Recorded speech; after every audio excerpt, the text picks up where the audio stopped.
नमस्कार साथियों।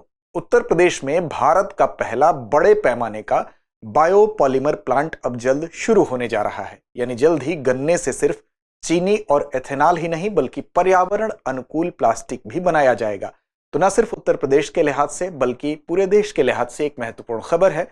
आइए जानते हैं कि परीक्षा के लिहाज से इसमें क्या क्या इंपॉर्टेंट पॉइंट्स हो सकते हैं जो कि आपके आगामी एग्जामिनेशन में देखे जा सकते हैं। तो देखिए, चूंकि ये भारत का पहला औद्योगिक स्तर का बायोपॉलीमर निर्माण संयंत्र होने वाला है, इसलिए ये पूरे देश के संदर्भ में भी इंपॉर्टेंट है टॉपिक और साथ साथ यूपी स्पेशल तो है ही। अब देखिए, इसकी सबसे पहले हम बात करेंगे कि स्थापना कहां हो रही है, साथ साथ इस जो बायोपॉलीमर हम इस प्लांट की बात कर रहे हैं इसमें निवेश कितना हो रहा है और इसके माध्यम से हम क्या क्या पर्यावरण में चेंजेस देख सकते हैं, इसके लाभ क्या क्या देख सकते हैं। तो इन सभी पक्षों पर बात करते हैं। शुरुआत करते हैं इस वीडियो की। सबसे पहले इसी खबर के आलोक में बात करेंगे, लेकिन उससे पहले एक महत्वपूर्ण सूचना यह है कि अगर आप तैयारी कर रहे हैं यूपी पीसीएस की और चाहते हैं कि आपकी तैयारी प्रीलिम्स और मेंस की एक साथ हो, समग्र रूप से हो, तो आप जुड़ सकते हैं हमारे UP PCS foundation prelims plus mains course से। हिंदी अंग्रेजी दोनों माध्यम में यह कोर्स आपके लिए उपलब्ध है। साथ साथ ऑफलाइन और ऑनलाइन दोनों मोड में उपलब्ध है। ऑफलाइन मोड से अगर आप तैयारी करना चाहते हैं तो हमारी प्रयागराज या लखनऊ शाखा से जुड़ सकते हैं। ऑनलाइन मोड से अगर आप तैयारी करना चाहते हैं तो आप 600 प्लस घंटों की कक्षाओं के माध्यम से अपने कोर्स को कंप्लीट करेंगे और साथ साथ कोर्स जिस दिन से शुरू होगा उस दिन से लेकर 3 साल तक इसकी वैलिडिटी होगी। इसके अलावा इसमें आपको 2 साल तक के यूपी पीसीएस प्रीलिम्स की टेस्ट सीरीज भी निःशुल्क मिलेगी, यानी उसके लिए अतिरिक्त भुगतान की आवश्यकता नहीं पड़ेगी। अब इसके लिए आपको क्या करना है, तो दृष्टि लर्निंग ऐप पर जाइए, वहां पर यूपी पीसीएस फाउंडेशन कोर्स को सर्च करिए, उसकी सारी विशेषताएं मिलेंगी आपको। फिर भी मन में कोई सवाल है तो कॉल करिए 8750187501 हमारा नंबर है। डिस्क्रिप्शन में हालांकि इसका लिंक भी मिलेगा, वहां से डायरेक्ट आप पहुंच सकते हैं। खबर यही है कि इस परियोजना की जो शुरुआत है वो अब अक्टूबर 2006 से होने की संभावना है। तो ये भारत का पहला औद्योगिक स्तर का बायोपॉलीमर निर्माण संयंत्र होगा और ये कहां पर स्टैब्लिश हो रहा है, मतलब निर्माण इसका लगभग हो चला है। तो दरअसल ये उत्तर प्रदेश के अगर देखेंगे तो लखीमपुर जिले में इसका निर्माण किया गया है और लखीमपुर में कुंभी जो जगह है वहां पर इसका इस्तेमाल किया गया, निर्माण किया गया है। तो ये अगर इसकी बात करें तो इसका निर्माण किसके द्वारा किया जा रहा है, तो बलरामपुर चीनी मिल्स लिमिटेड के द्वारा इसका निर्माण किया जा रहा है। और जिस जगह पर यह संयंत्र लगाया जा रहा है बन के लगभग तैयार होने की स्थिति है, निर्माण इसका अक्टूबर 2026 से शुरू होगा। तो वहां पर आपको बलरामपुर चीनी मिल्स लिमिटेड के द्वारा ही एक आपको चीनी मिल भी पास में मिलेगी। यानी कि चीनी मिल से लाभ क्या होगा, तो इसको रॉ मटेरियल वहां से उपलब्ध होगा, कच्चा माल वहां से उपलब्ध होगा और उसी कच्चे माल से फिर क्या बनाया जाएगा, तो बायोपॉलीमर निर्माण संयंत्र में बायोपॉलीमर बनाया जाएगा। तो यहां पर 2850 करोड़ रुपए का निवेश यहां पर देखने को मिल रहा है और इसमें वार्षिक उत्पादन क्षमता जो होगी वो लगभग 80,000 टन की होगी। तो ये संयंत्र हम कह सकते हैं कि पूर्ण रूप से नवीकरणीय ऊर्जा से चलेगा। इस लिहाज से पर्यावरणीय दृष्टिकोण से भी महत्वपूर्ण है, क्योंकि यहां गन्ने से पॉलीलैक्टिक एसिड बायोपॉलीमर बनाया जाएगा, जिसको कि PLA बायोपॉलीमर हम कहते हैं। तो पॉलीलैक्टिक एसिड बायोपॉलीमर यहां पर बनाया जाएगा, बायोपॉलीमर या बायोप्लास्टिक। अब जैव आधारित पूरी तरह से कंपोस्ट होने वाले प्लास्टिक के विकल्प के रूप में इसको बदला जाएगा और ये प्लास्टिक का ऐसा विकल्प प्रस्तुत करेगा जो कि पर्यावरण के लिए भी किसी भी प्रकार का नुकसानदायक हम कह सकते हैं कि ये प्लास्टिक नहीं होगा। BMCL की चीनी मिल के पास होने की वजह से सप्लाई चेन की दक्षता भी होगी, यानी कि कच्चे माल की उपलब्धता यहां पर लगातार मिलती रहेगी। तो हम कह सकते हैं कि सप्लाई चेन भी ब्रेक नहीं होगी। अब यहां पर कुछ महत्वपूर्ण बातें हैं, जैसे कि 2850 करोड़ का निवेश है, अक्टूबर 2026 जो है वहां पर लक्षित शुरुआत इसकी हो रही है, 80,000 टन वार्षिक उत्पादन क्षमता होगी और कुंभी लखीमपुर खीरी उत्तर प्रदेश में इसकी स्थिति है। अब यहां पर हम बात करेंगे, समझेंगे कि PLA यानी कि पॉलीलैक्टिक जो एसिड है, बायोप्लास्टिक या बायोपॉलीमर जिसको हम कह रहे हैं, ये बेसिकली क्या है, इसकी इंपॉर्टेंस क्या है। तो आप जानते हैं कि जो परंपरागत प्लास्टिक बनाया जाता है वो किससे बनाया जाता है, तो पेट्रोलियम आधारित होता है। ठीक, अब वो जो है पर्यावरण के लिए अनुकूल नहीं होता है, लेकिन ये जो है पर्यावरण के अनुकूल होने का एक विकल्प प्रस्तुत करता है। तो बायोप्लास्टिक क्या होते हैं उस पर भी हमारी चर्चा होगी और आइए एक नजर में समझते हैं कि बायोप्लास्टिक होता क्या है। अब देखिए, यहां पर सबसे पहले जो नया संयंत्र BMCL की मौजूदा चीनी मिल के ठीक पास स्थित है, तो कच्चे माल की निर्बाध उपलब्धता होगी, परिवहन की लागत में कमी आएगी और सप्लाई चेन की दक्षता बनी रहेगी। ये इसका फायदा जो कि आपको शुरू में बताया गया इसके होने से होगा। अब बात करते हैं कि बायोप्लास्टिक होता क्या है। तो बायोप्लास्टिक की अगर हम बात करें तो बेसिकली नवीकरणीय ऊर्जा स्रोतों से निर्मित होता है। जैसे मान लीजिए गन्ना हो गया या मक्का हो गया, तो बायोप्लास्टिक जो परंपरागत हम कह सकते हैं पेट्रोलियम आधारित उत्पाद नहीं होता है, बल्कि क्या होता है, ये नवीकरणीय स्रोतों से निर्मित किया जाता है, जैसे कि गन्ना या मक्का।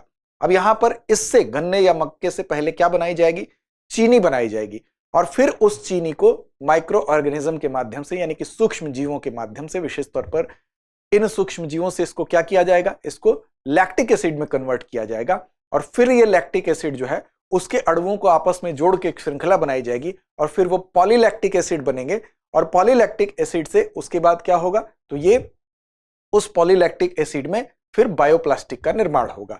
तो हम कह सकते हैं कि ये जो पॉलीलैक्टिक एसिड होगा ये बायोप्लास्टिक के लिए एक, इससे विभिन्न उत्पाद बनाए जा सकते हैं, इस बायोप्लास्टिक से विभिन्न उत्पाद बनाए जा सकते हैं, ये पूरी श्रृंखला होगी।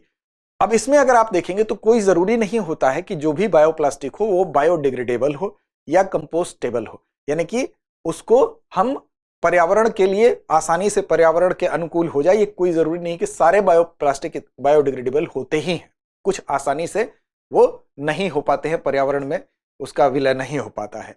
तो यहां पर हर बायोप्लास्टिक बायोडिग्रेडेबल नहीं होता है, बायो बेस्ड हर प्लास्टिक बायोप्लास्टिक हो सकता है, लेकिन बायोडिग्रेडेबल नहीं हो सकता है, ये आपको याद रखना है। अब यहां पर अगर आप देखेंगे तो बायो आधारित जो पॉलीमर होते हैं जिसका उपयोग विभिन्न प्लास्टिक उत्पाद बनाने में किया जाता है, पॉलीमर क्या होता है ये भी समझ लीजिए। पॉलीमर का मतलब होता है, जैसे मान लीजिए मोतियों की एक माला है, उसमें कई पॉलीमर हैं, है ना, यानी कि उसके अणुओं की एक श्रृंखला है, उसको पॉलीमर कहते हैं। और वहीं पर मोनोमर होगा, उसके एक अणु को हम मोनोमर कहते हैं। तो सबसे पहले लैक्टिक एसिड से एक बनेगा, मोनोमर बनेगा, फिर उसको जब उसके कई अणुओं की श्रृंखला बनेगी तो वो पॉलीमर बनेगा, और फिर वही पॉलीमर लैक्टिक एसिड का जो मोनोपॉलीमर से जो हम कह सकते हैं कि जो पॉलीमर जब बनता है यानी कि कई जुड़ के मोतियों की एक श्रृंखला बनेगी, तो उसके बाद फिर उससे बायोप्लास्टिक बनाया जाता है।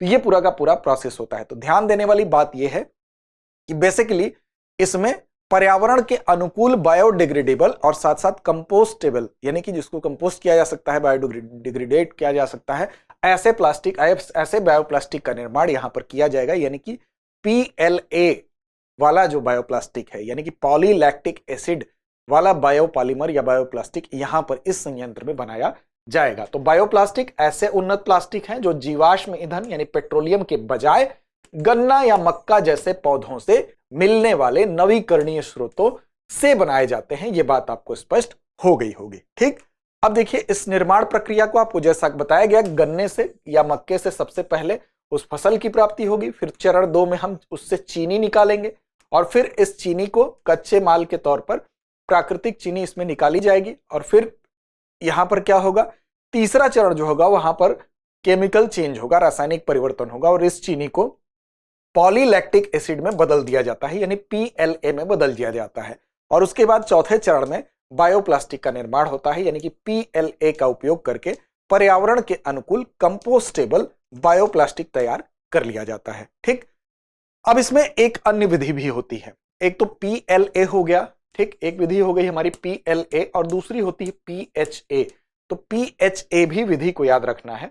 यहां पर जहां पर आप देख रहे थे PLA में रासायनिक अभिक्रिया हुई, PLA बना, पॉलीलैक्टिक एसिड बना, फिर बायोप्लास्टिक बना, यहां पर भी होती है। लेकिन यहां पर क्या होता है, इसमें डायरेक्ट सूक्ष्म जीवों का इस्तेमाल किया जाता है। इसमें जो हाइड्रोक्साइड होता है, पॉलीहाइड्रोक्साइड एल्केनाइड्स होते हैं, उनसे इसको PHA कहते हैं यानी कि पॉलीहाइड्रोक्सी एल्केनाइड कहते हैं। ठीक, बायोप्लास्टिक बनाने का ये दूसरा मेथड होता है, और इसमें क्या होता है, विशेष रूप से जो सूक्ष्म जीव होते हैं, माइक्रो ऑर्गेनिज्म होते हैं, वो चीनी हो गया, वनस्पति तेल हो गया, इस तरह के अन्य कार्बनिक पदार्थ जो होते हैं उसको सोर्स के रूप में इस्तेमाल किया जाता है। और उसमें जो इस तरह के सूक्ष्म जीव होते हैं, जो माइक्रो ऑर्गेनिज्म होते हैं, विशेष तौर पर एक बैक्टीरिया होता है, उस बैक्टीरिया को इसमें डाला जाता है, और वो बैक्टीरिया क्या करता है कि इस कार्बनिक स्रोत में जैसे ही बैक्टीरिया जाता है तो उसका कुछ हिस्सा अपने अंदर लेता है और उसको PHA के रूप में जमा कर लेता है। PHA के रूप में जमा कर लेता है का मतलब पॉलीहाइड्रोक्सी एल्केनाइड्स के रूप में वो बैक्टीरिया अपने अंदर जमा कर लेता है। तो ढेर सारे बैक्टीरिया होते हैं जो अपने अंदर PHA को जमा कर लेते हैं, फिर उसके बाद उनको अलग किया जाता है और उनसे PHA को शुद्धिकरण कर लिया जाता है, बैक्टीरिया से अलग करके निकाल लिया जाता है। इस तरह से फिर जो पॉलीहाइड्रॉक्सी एल्केनॉइड्स होते हैं उससे फिर बायोप्लास्टिक का निर्माण किया जाता है। तो ये दो विधियां हैं इसमें, या लेकिन इस संयंत्र में जिस विधि का इस्तेमाल किया जाएगा वो कौन सा है, तो PHA ना होकर वो PLA है, ठीक है ना। तो याद रखिएगा PLA यानी पॉलीलैक्टिक एसिड से बायोप्लास्टिक का निर्माण यहां पर किया जाएगा। तो ये है पूरी की पूरी विधि। अब सवाल उठता है कि इसके क्या फायदे होते हैं, कि आखिर 2850 करोड़ का अगर रुपए का अगर निवेश किया जा रहा है तो इसका लाभ क्या होगा।